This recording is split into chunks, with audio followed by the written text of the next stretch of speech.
అలా కొనసాగిస్తూ life is going on. Number IT ఇంజనీర్గా బోర్ కదా పని? అంటే రోజు చేసేదే చేయాలంటే బోరే.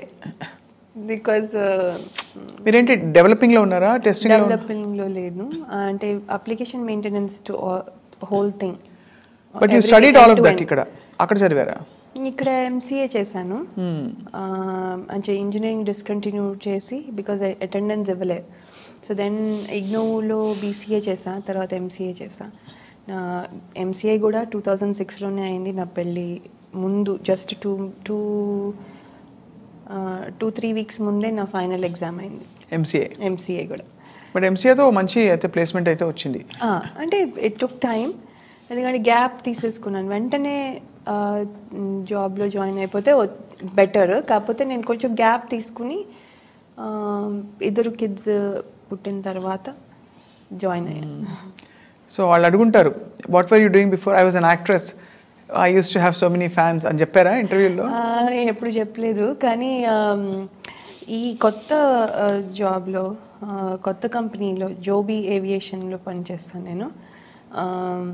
అక్కడ వాళ్ళు ఇంట్రెస్టింగ్ ఫ్యాక్ట్స్ అబౌట్ యూ చెప్పండి అని ఒకటి ఇస్తే, అప్పుడు I'm award winning actress in India and have worked in many Tollywood movies అని రాశాను అనమాట. అదేమో వాళ్ళు హైలైట్ చేసి పిన్ పెట్టి అందరికీ అంటే బ్రాడ్కాస్ట్ చేశారనమాట హోల్ కంపెనీకి. సో అందరూ వాళ్ళెవరో హాఫ్ కాదు అసలు, వాళ్ళెవరో మన టీమ్ మెంబర్స్ తప్ప నాకు మిగతా వాళ్ళు ఎవరు తెలియదు కదా. వాళ్ళందరూ కూడా జనరల్గా అందరూ వచ్చి, oh congratulations, now you are working with an actress, we have an actress in our company అనుకుంటూ వాళ్ళు they send messages and all. So బాగుంటుంది, దే ఆర్ ఆల్ కూల్.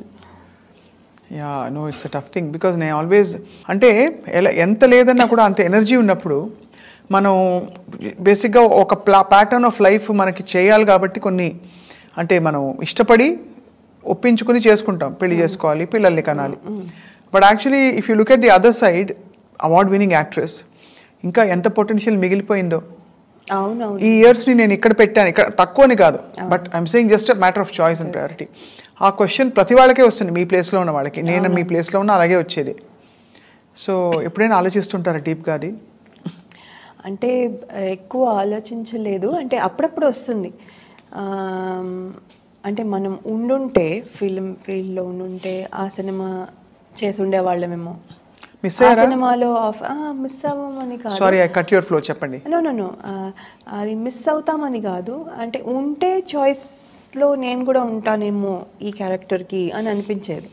అలా ఉండుంటే ఈ సినిమాకి ఆఫర్ వచ్చి ఉంటే నేను చేసి ఉండదేమో, అంటే ఆ ఛాన్సెస్ ఉన్నాయి కదా, నేను లేకపోతే ఛాన్సెస్ లేవు. సో అలా అనిపించేది అంతే.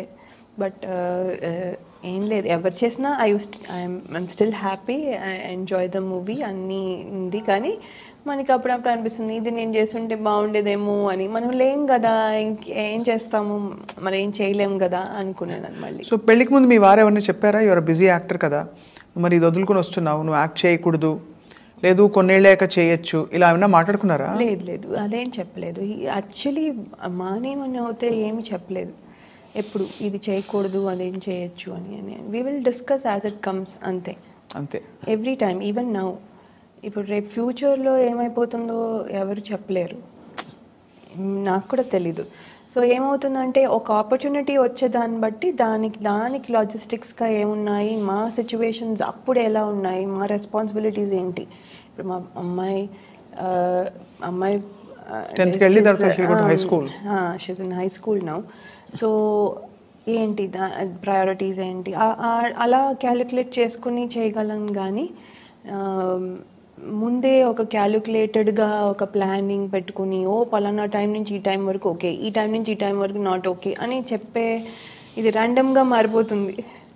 So that's all it is. అందుకని అలా ఏం అనుకోలేదు, ఇది చేయకూడదు చెయ్యాలి అలా ఏం అనుకోలేదు.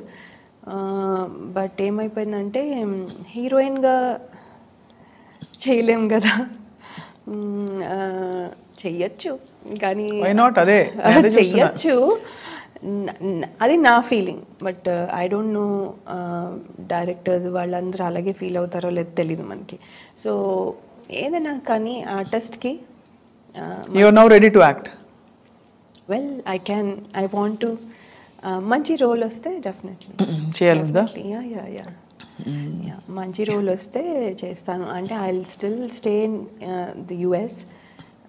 వచ్చినప్పుడు Projects చేసి వెళ్దాం. అది దాన్ని బట్టి మల్టిపుల్ ప్రాజెక్ట్స్ ఉంటే ఒకవేళ and how do I divide my time అలాంటివన్నీ యాజ్ ఇట్ కమ్స్. కాజోల్ మొన్నటి దాకా ఇప్పుడు కూడా యాక్ట్ చేస్తున్నారు. అవును, గ్రోన్ అప్ కిడ్స్ తోటి అండ్ ఆల్ ప్రామినెంట్ రోల్స్. మరి లయ ఎందుకు చేయకూడదు? అవునవును, నేను కూడా చేయొచ్చండి. బికాస్ ఆ ఫుల్ఫిల్మెంట్, ఆ స్పేస్ వేరు కదా లయ. మాధురి దీక్షిత్ గారు చూడండి, I really look up to her. నేను ఏమి చూసినా అంటే ఐఎమ్ టాకింగ్ అబౌట్ తెలియకుండా ఆవిడ ఎవ్రీబడి కీప్ సేయింగ్ ఏంటి ఆవిడ డాక్టర్ని పెళ్లి చేసుకున్నారు, మీరు కూడా డాక్టర్ పెళ్లి చేసుకున్నారా, ఆవిడ వచ్చేసరి ఇండియాకి మీరు వచ్చేస్తారా, ఇలా అంటే మరీ అలా అంత ఫాలో అవ్వం కానీ బట్ జస్ట్ చెప్తున్నా it happening like that coincidentally అలాగా అలా అవుతోంది అంతే తప్ప బట్ అవ్వట్లేదు. బట్ ఆవిడ చేసే roles even after having kids, and ఆవిడ మీకంటే బాగా పెద్దది కూడా, పెద్ద ఆవిడ కానీ చాలా beautiful actress. Of course she keeps glamour. అలా ఉంది glamour. Finally what I realize now, ఇప్పుడు ఏంటంటే it's not how much you age. ఇండియాలో కూడా లాట్ ఆఫ్ కొంచెం యాక్టర్స్ పిల్లలు పుట్టాక they are carrying themselves with so much grace. ఇంకా రాను ఇంకా అందంగా తయారవుతున్నారు. చాలా మంది చూస్తున్నాం మనం. ఫిట్ గా అవుతున్నారు, మొహం కూడా క్యూట్ గా వాళ్ళు దే ఆర్ ప్రెజెంటింగ్ దెమ్సెల్స్. కాబట్టి సో అండ్ మీరు కూడా లైక్ ఐ సెడ్ పెద్దగా మారలేదు. ఇప్పుడు మీ అమ్మాయి వచ్చి మిమ్మల్ని అక్క అని పిలవచ్చు, కొన్ని రోజులు అయ్యాక మీరే అతన్ని అక్క అని పిలవాలి. అంటే పిల్లలు అంత పెద్దవాళ్ళు అయిపోతున్నారని చెప్తున్నారు. అవునవునవును, అది.